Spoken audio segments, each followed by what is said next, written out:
বর্তমানে আমাদের দেশে কোয়েল পাখির জনপ্রিয়তা বেড়েছে। আর এ জনপ্রিয়তার কারণ হচ্ছে কোয়েল পাখির ডিমের চাহিদা। তবে কোয়েল পাখির মাংসও খাওয়া হয়।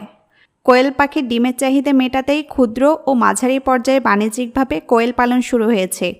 অনেক বাসাবাড়িতেও এখন কোয়েল পাখি পালন করতে দেখা যায়। কোয়েল পাখির ডিমে অনেক উপকারিতা রয়েছে। প্রথমেই মাথায় রাখা দরকার, কোয়েলের ডিম খুবই ছোট। একটি কোয়েল পাখির ডিম বড়জোর 9 গ্রাম ওজনের হয়ে থাকে, যেখানে একটি মুরগির ডিম 50 গ্রাম পর্যন্ত হয়।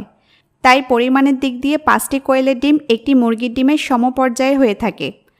আসুন জেনে নেই একটি কোয়েলের ডিমে কতটা পুষ্টি উপাদান থাকে। ক্যালোরি থাকে 14 gram, protein 1.2 gram, fat 1 gram, omega 3 fatty acid 4 milligram, omega 6 fatty acid 84 milligram, cholesterol 76 milligram. এছাড়া রয়েছে ভিটামিন ও মিনারেলস। এখানে একটা ব্যাপার লক্ষণীয়, কোয়েলের ডিমে তার আকারের তুলনায় অনেক বেশি আমিষ পাওয়া যায়। একটি কোয়েল পাখির ডিম থেকে প্রাপ্ত ক্যালোরির 1/3 আসে আমিষ থেকে। ক্ষুদ্রাকৃতির এই ডিমগুলো ভিটামিন ও খনিজ লবণেও পরিপূর্ণ। পরিমাণে কম হলেও সমপরিমাণ মুরগির ডিমের তুলনায় তা অনেক বেশি। কোয়েলের ডিম আমাদের শরীরের জন্য বেশ ভালো একটি শক্তির উৎস হতে পারে। কোয়েলের ডিম প্রোটিন ও আয়রনে সমৃদ্ধ, যা শরীরের এনার্জি লেভেল বাড়িয়ে দিতে বিশেষ ভূমিকা রাখে। কোয়েল পাখির ডিমে পাওয়া যায় লাইসিন নামক অ্যামিনো অ্যাসিড, যা শরীরে অ্যান্টিবডি তৈরিতে এবং হরমোন, কোলাজেন ও এনজাইম উৎপাদনে ভূমিকা রাখে। নতুন রক্ত তৈরিতে আয়রনের ভূমিকা বেশ তাৎপর্যবহ।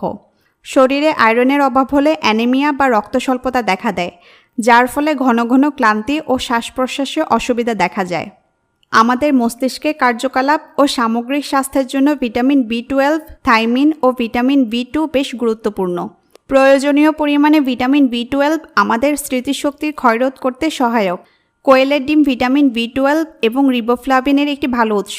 কিছু পরিমাণ থাইমিনও এতে বিদ্যমান। তবে এত সব ইতিবাচক দিকের পাশাপাশি আছে দুটি নেতিবাচক দিক, যা অগ্রাহ্য করার উপায় নেই। কোয়েলের ডিমে থাকে বেশ উচ্চমাত্রার কোলেস্টেরল। একটি ছোট কোয়েলের ডিমে থাকে 75 মিলিগ্রাম পর্যন্ত কোলেস্টেরল, যা আমাদের দৈনিক চাহিদার প্রায় 25%। সাধারণ সুস্থ মানুষের ক্ষেত্রে খুব একটা অসুবিধা সৃষ্টি না করলেও যাদের কোলেস্টেরল লেভেল ইতিমধ্যেই অনেক বেশি, তাদের কোয়েল পাখির ডিম খাওয়ার আগে দুবার ভাবতে হবে। তবে এ ডিমে প্রয়োজনীয় ওমেগা ফ্যাটি অ্যাসিডও বিদ্যমান, যা শরীরের জন্য বেশ উপকারী। এ ডিম অতিমাত্রায় খাওয়া ঠিক না। তাছাড়া এমনিতেই অতিরিক্ত কোনো কিছুই ভালো নয়। যে কোনো ডিমই নিঃসন্দেহে আমাদের দৈনন্দিন খাদ্য তালিকায় রাখার মতো একটি খাবার। কোয়েলের ডিমও তাই। একটি স্বাস্থ্যকর ডায়েটের অবিচ্ছেদ্য উপাদান হতে পারে ডিম। তবে আপনার যদি ডায়াবেটিস থেকে থাকে কিংবা কোলেস্টেরল লেভেল নিয়ন্ত্রণে হিমশিম খাচ্ছেন, এই ডিম খাওয়ার ব্যাপারে সচেতন হওয়া একান্ত কর্তব্য। জনসচেতনতা